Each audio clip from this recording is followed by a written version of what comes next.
Good afternoon, friends. You are most welcome to Think Eyes channel. Today we are going to discuss comparative ethnography and introduction to ethnography. And our topic is writing cultures, in which we are discussing feminist.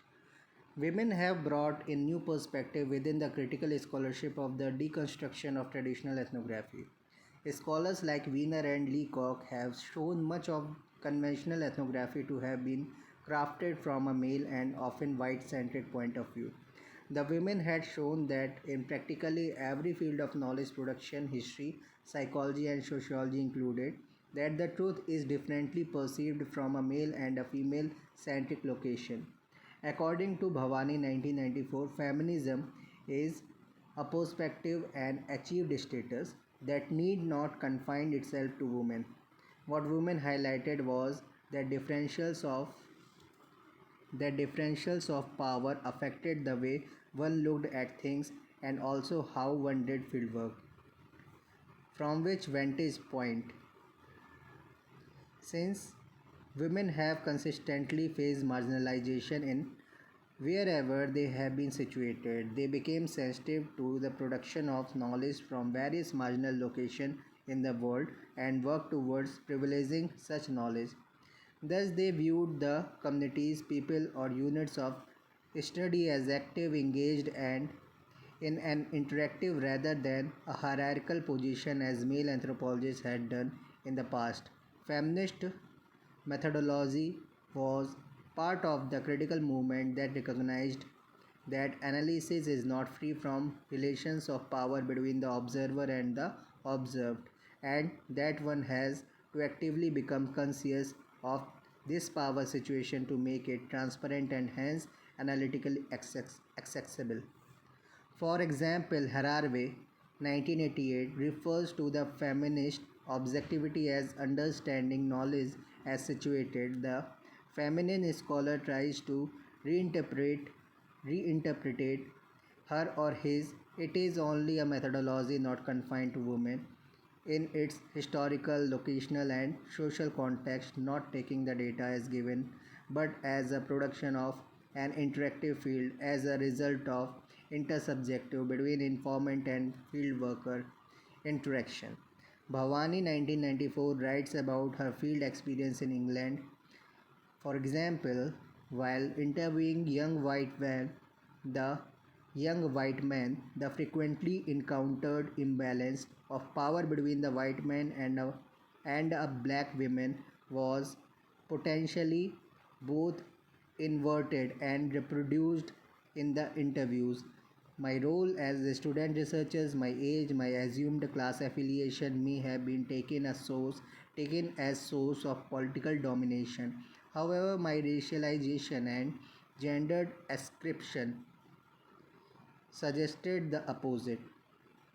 The Kumkum Bhavani is a colored and a woman, both negative characters, but she is also educated, middle class, and a researcher, all dominant characters.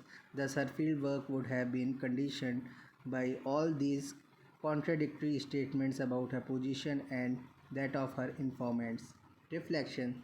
Challenge to ethnography. The major challenge to traditional ethnography of holistic exploration of everyday lives and worldviews of people belonging to other cultures came with the emergence of multiculturalism. As stated by Parekh 2000, multicultural societies have brought up problems that have no parallel in history. Multicultural societies with the impact of globalization have introduction a new set of values, ways of thoughts, political and economic networks and lifestyles that poses a major challenge to ethnographers in studying cultural identity.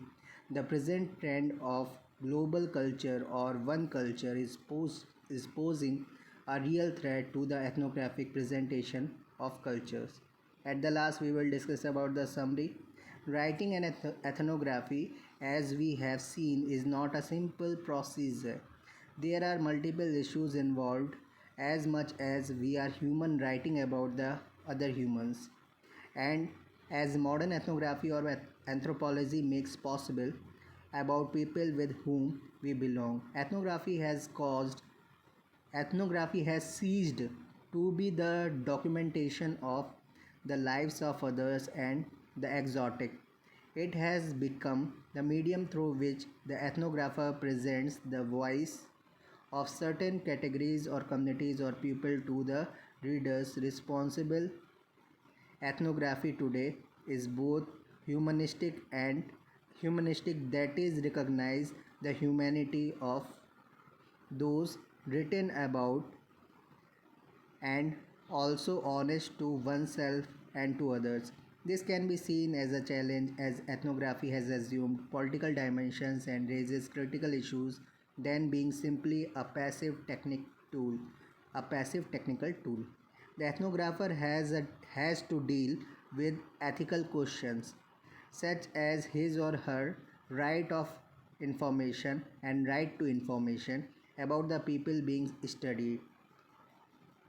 One has to be careful of aspects such as intellectual property rights, infringement of human rights, and of any possible damage to the informants as a result of the investigation. In an increasingly globalized world, there is a great deal of interconnectivity, and any irresponsible action or statement can have a snowballing effect. The contemporary anthropologists must make their own subjectivity transparent and acknowledge power hierarchies where they exist. They may not shy away from being ethnical and value based, as ethnography is no longer regarded as a value neutral scientific endeavor. We have seen that the writing of ethnographies have changed with the historical changes in power relations and the world in general. From colonial anthropology to the present day world of negotiated powers relations, the situation has changed to where one kind of voice could be heard to where a large number of earlier unheard of voices are making their claim to being heard. The anthropologist is now encouraged to acknowledge his or her own humanity and even to take sides and make value based judgments. Multiple voices from the field are recorded to produce a college rather than a neat circumscribed account of a culture. Thus, responsible writing in the political sense of the term is what is required of an ethnographer. Thus, responsible writing in the political sense of the term is what is required of an ethnographer. Thank you very much.